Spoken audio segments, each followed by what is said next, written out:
Thank you.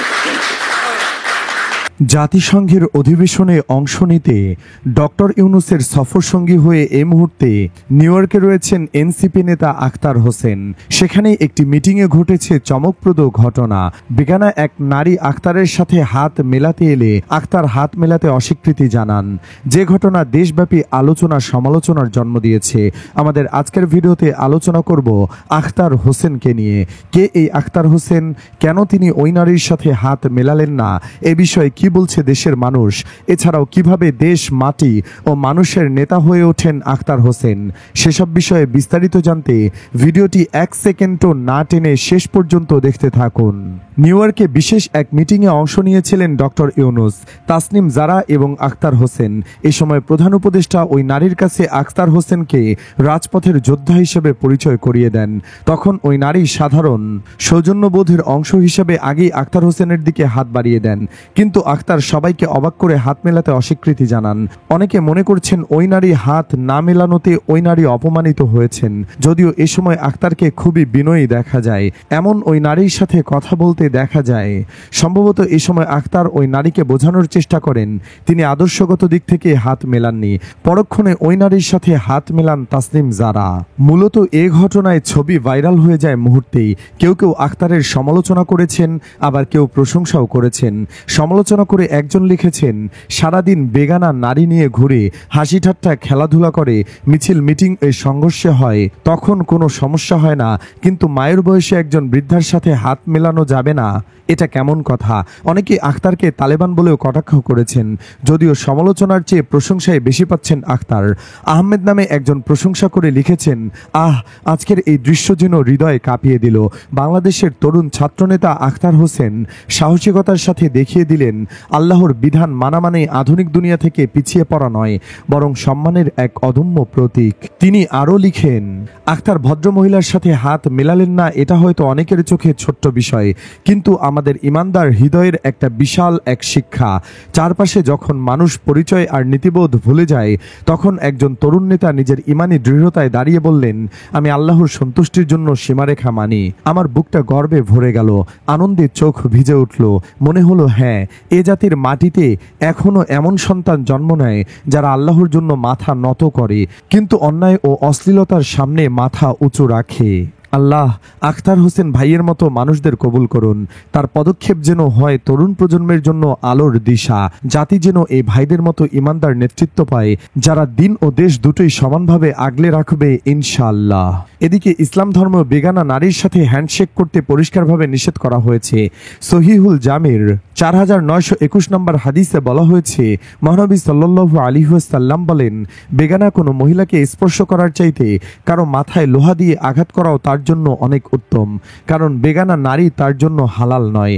যাই হোক, কেউ কেউ মনে করেন আমার মন খুবই পরিষ্কার, তাকে আমি মা, খালা অথবা বোনের মতোই মনে করি, ইত্যাদি ইত্যাদি, তাহলে মুসাফা করতে অসুবিধা কোথায়?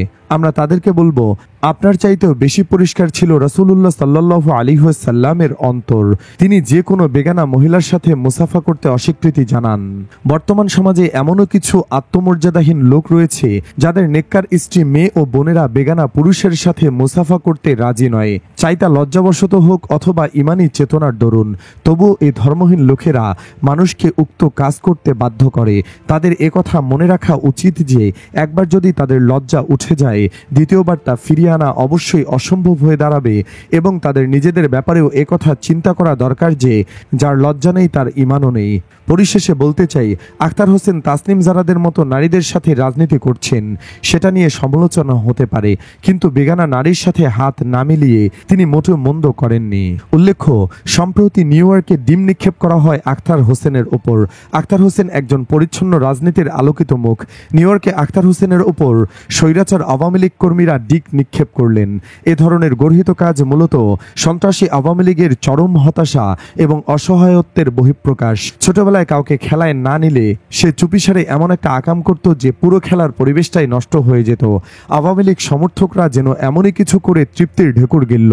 এ কথা সত্য যে 5 আগস্টের পর এনসিপির অনেক নেতাদের চেহারার গেটআপই বদলে গেছে। রুক্ষ চুল সিল্কি হয়েছে, জীর্ণ মলিন মুখে তেলতেলে ভাব এসেছে, পোশাকে যেন সাহেবান। রিকশাওয়ালার ছেলে সমন্বয়ক হয়ে আলিশান বাড়ি বানাচ্ছে। এসব সত্যের মধ্যেও যারা নিজেদের সততাকে ধরে রাখতে পেরেছে, আখতার হোসেন তাদের অন্যতম। আমরা ইয়াবাবদির মতো নেতা চাই না, আমরা আখতার হোসেনের মতো অমায়িক, সৎ, ধার্মিক, নিষ্ঠাবান মানুষকে আমাদের নেতা হিসেবে চাই। আমরা সৈয়দ আশরাফ, মির্জা ফখরুল ইসলাম আলমগীরদের মতো নেতা চাই। তাসনিম জারার মতো মেধাবী, গুণী একজন মানুষ তার দরুন সম্ভাবনাময় ক্যারিয়ার ছেড়ে আমাদের মতো বর্বর, অশিক্ষিত জাতিকে আলোর পথ দেখাতে এসেছেন। এই ঘি আমাদের পেটে সহজে হজম হবার কথা নয়। আখতার হোসেনের ওপর ডিম নিক্ষেপ অনুমেয় ছিল, কারণ যাদের কোটি কোটি টাকার দেশ থেকে পাচার করা বন্ধ হয়ে গেল, যাদের অহমিকার রাজপ্রাসাদ ধুলার সাথে মিশে গেল, তারা যে চরম হতাশায় এরকম উদ্ভট কিছু করে বিশ্ব দরবারে নিজেদের জাত চিনাবেন সেটাই স্বাভাবিক। আওয়ামী লীগের মনে রাখা উচিত, 5 আগস্টে তাদের পরাজয় কোনো রাজনৈতিক দলের কাছে হয়নি, তাদের পরাজয় হয়েছে এদেশের সাধারণ মানুষের কাছে। বিএনপি, জামায়াত সহ অনেক দল চেষ্টা করেও তাদের গদি থেকে সরাতে পারেননি। কিন্তু যেদিন রাজনৈতিক দলগুলোর পাশাপাশি এদেশের ছাত্র জনতা, সাধারণ মানুষ পথে নেমে গেল, সেদিন তাদের দুর্গ তাসের ঘরের মতো ভেঙে পড়ল। আওয়ামী লীগকে যদি রাজনীতিতে ফিরতে হয়, তবে এই সাধারণ জনগণের মাধ্যমে ফিরে আসতে হবে। সেক্ষেত্রে তাদেরকে নৈতিক রাজনীতি করতে হবে, জনগণের কথা বলতে হবে। ডিম নিক্ষেপ করে মনের জ্বালা সাময়িক নিবারণ করা যায়, কিন্তু জনগণের আস্থা ফিরে পাওয়া যায় না। উল্লেখ্য, আখতার হোসেন একজন দৃঢ়চেতা, আদর্শনিষ্ঠ রাজনীতিক হিসেবে ছাত্র অবস্থা থেকে অন্যায়ের বিরুদ্ধে সোচ্চার ছিলেন। ঢাকা বিশ্ববিদ্যালয়ের ভর্তির পরেই তার সক্রিয় রাজনৈতিক ভূমিকা শুরু হয়। 2018 সালে ঘ ইউনিটের প্রশ্ন ফাঁসের ঘটনায় অনশন ও অবস্থান কর্মসূচির মাধ্যমে তিনি সবার দৃষ্টি কাড়েন। তার দৃঢ় অবস্থানের ফলে প্রশাসন বিতর্কিত সে ভর্তি পরীক্ষা বাতিল করে পুনরায় পরীক্ষা গ্রহণে বাধ্য হয়। 2019 সালের ডাকসু নির্বাচনে সমাজসেবা সম্পাদক পদে ছাত্রলীগ সমর্থিত প্রার্থীকে পরাজিত করে তিনি জয়ী হন, যা ছিল একটি তাৎপর্যপূর্ণ রাজনৈতিক ঘটনা। 2021 সালে তিনি বাংলাদেশ ছাত্র অধিকার পরিষদের ঢাকা বিশ্ববিদ্যালয় শাখার সভাপতির দায়িত্ব পালন এবং শিক্ষার্থী ও জনস্বার্থে নানা কার্যক্রমের মাধ্যমে নিজেকে প্রতিষ্ঠিত করেন একজন আদর্শবান ও কার্যকর নেতারূপে।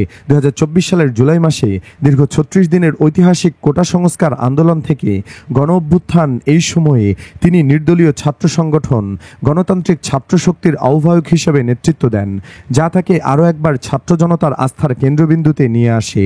ব্যক্তিগত মোহ ও স্বার্থের ঊর্ধ্বে থেকে কাজ করে রাজনীতিতে তিনি তৈরি করেছেন ভিন্ন ধারার এক পরিচিতি। রাজনৈতিক অঙ্গনেও রয়েছে তার ব্যাপক গ্রহণযোগ্যতা। রংপুর জেলার কাউনিয়া উপজেলার টেপামধুপুর ইউনিয়নের সদরা তালুক গ্রামের আব্দুস সালাম ও রোকেয়া বেগমের সন্তান আখতার হোসেন। রংপুরের ভায়ারহাট পিয়ারির ফাজিল মাদ্রাসা থেকে দাখিল ও ধাপ সাতগাড়া বায়তুল মোকাররম মডেল কামিল মাদ্রাসা থেকে আলিম সম্পন্ন করেন তিনি। তারপর ঢাকা বিশ্ববিদ্যালয়ের আইন বিভাগ থেকে পড়াশোনা সম্পন্ন করেন তিনি। একেবারে প্রত্যন্ত এলাকা থেকে উঠে আসা এই তরুণ বাংলাদেশের একটি অন্যতম আলোচিত রাজনৈতিক সংগঠনকে নেতৃত্ব দিচ্ছেন। ছাত্রনেতা থেকে জাতীয় নেতার পথটি কুসুমকোমল ছিল না আখতার হোসেনের জন্য। একাধিকবার জেল জুলুম, হামলা, মামলা, নির্যাতন ও জীবনহানির শঙ্কার মধ্যে থেকে তিনি এই জায়গায় উঠে এসেছেন। তারপরও শক্ত হয়ে লড়েছেন, হয়ে উঠেছেন দেশের মাটি ও মানুষের নেতা। সুপ্রিয় দর্শক, ওই নারীর সাথে হাত না মিলিয়ে আখতার কি ঠিক কাজই করেছেন? কমেন্ট বক্সে ইয়েস বা নো লিখে জানিয়ে দিন আপনার মতামত। ভিডিওটি ভালো লাগলে লাইক দিন এবং শেয়ার করুন, আর অবশ্যই চ্যানেলটিকে সাবস্ক্রাইব করুন। ধন্যবাদ।